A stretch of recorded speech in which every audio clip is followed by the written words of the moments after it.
and welcome back on the Watchmaking Roadtrip, and today we are leaving Geneva for some more Jura-like landscapes. After having visited Patek Philippe's service center to see what happens to your watch during its lifetime, it was time for us to hop on our bus and head up for the mountains. But we didn't make it directly to the Vallée-de-Joux, the heart of complicated watchmaking, as we followed the Geneva Lake until Montreux, home of one of the most famous jazz festivals in the world, the Montreux Jazz Festival. But the reason we went there was not to listen to some music, that came a bit later that evening though. No, we passed by the festival and continued our journey as we climbed the mountain just above Montreux in some spectacular scenery where you dominate the Geneva Lake and the Alps, and our guys were just quite impressed by this view on this very beautiful summer day. Amazing. That was a real kind of, pinch yourself moment.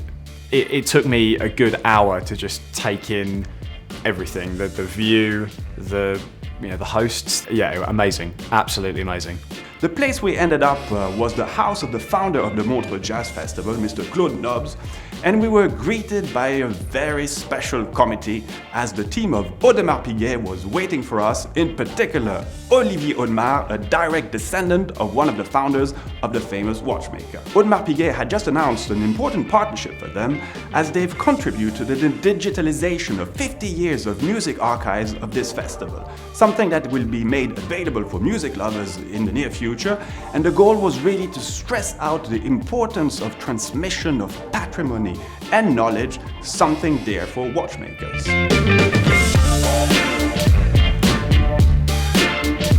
Anyhow, it was time for us to wander around this chalet, see some of these archives, and get really impregnated by all the memorabilia of all these famous artists that came here, and very importantly, have a little Swiss treat with some raclette, the famous Swiss melted cheese dish. A first for the guys, and I think they really appreciated it. Well, surprise number one, we get there and we meet Mr. Olivier Audemars, who just happened to be there, and how accessible he was is shocking. Who knows who sat where I had dinner?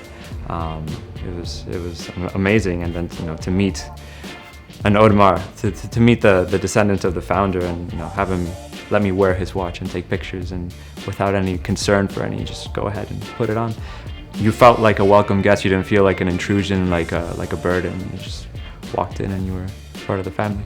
So we then went back down to the festival and listened to some nice concert, but after this long day it was time to call it quits and go to bed before finally heading the next morning to the Vallée-de-Joux, a typical watchmaking valley, home to some very prestigious watchmakers. But the guys from AP really played the game, as none of the guys knew that we were about to enter the fine watchmaking workshop of the famous brand, at the origin of a very iconic watch of the watchmaking history, the Royal Oak.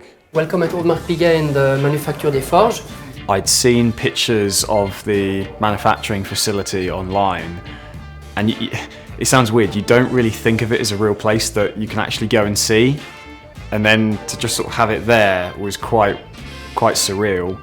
In this particular atelier, you will find different sets of competencies, ranging from craftsmen taking care of the skeletonization of movements to ultra-skilled watchmakers working on the assembly of those super complicated watches. Discover, go and look over the shoulders of the people, try to figure out what they do.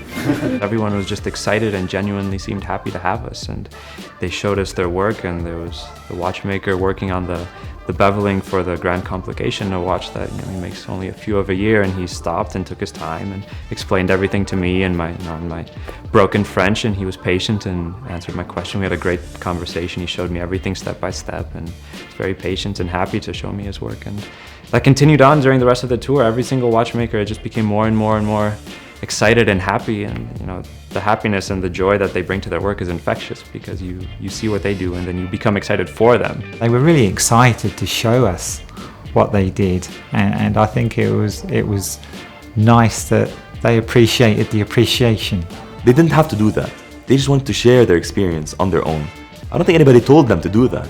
They just felt the need to share with us their experience, and I really appreciated that.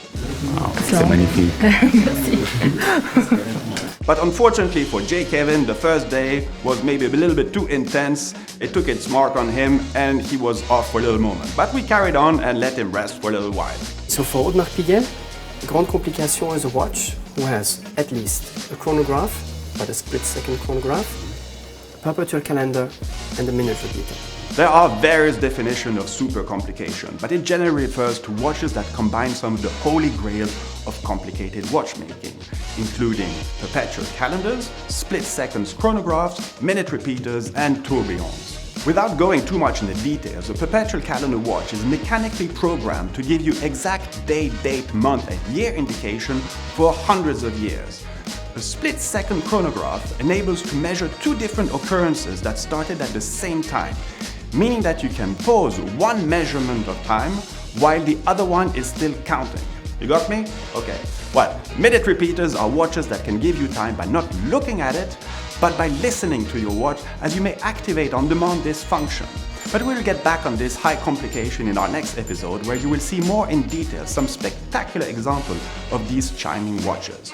So these three examples are considered as complications, and they represent an added function to your watch, whereas the tourbillon is simply a complicated escapement mechanism, so not a complication, and its purpose is to minimize the effect of gravity on your watch's chronometry, therefore its accuracy. Okay, so that's it for some quick horological definition, and let's get back to this atelier, as you have to realize that despite all these craftsmen, only 8 watches can come out of this workshop per year. For instance, the skeletonization of the different movement components can take up to 3 months for one single craftsman to realize. And it is key that you have the same person that will work on all these components himself, as each and single craftsman has his own little twist, and to guarantee overall harmony of these components, well, you can't divide this work. Cutting, angling, polishing, everything will be done by the same craftsman. It's incredible. As you can imagine, assembling all these components, including the movement itself, is yet another challenge and requires ultimate precision and patience. But we are here at the very, very top of the pyramid of the brand's timepieces. As you probably realize yourself that Audemars Piguet makes a bit more than 8 watches per year. But it gives you a general sense of the philosophy of the brand when it comes to super high-end watches, which in one way or another transpires on all the different other watches they produce.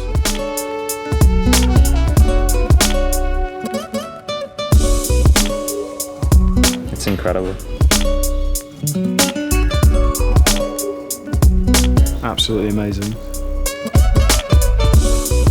So we caught back up with J. Kevin, and no miracle there, the mountain air didn't yet have any positive effect on him.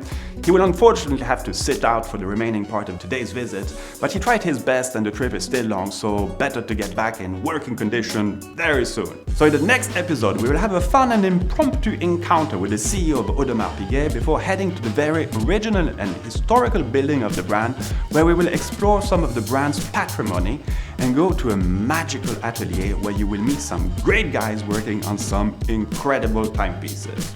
See you soon.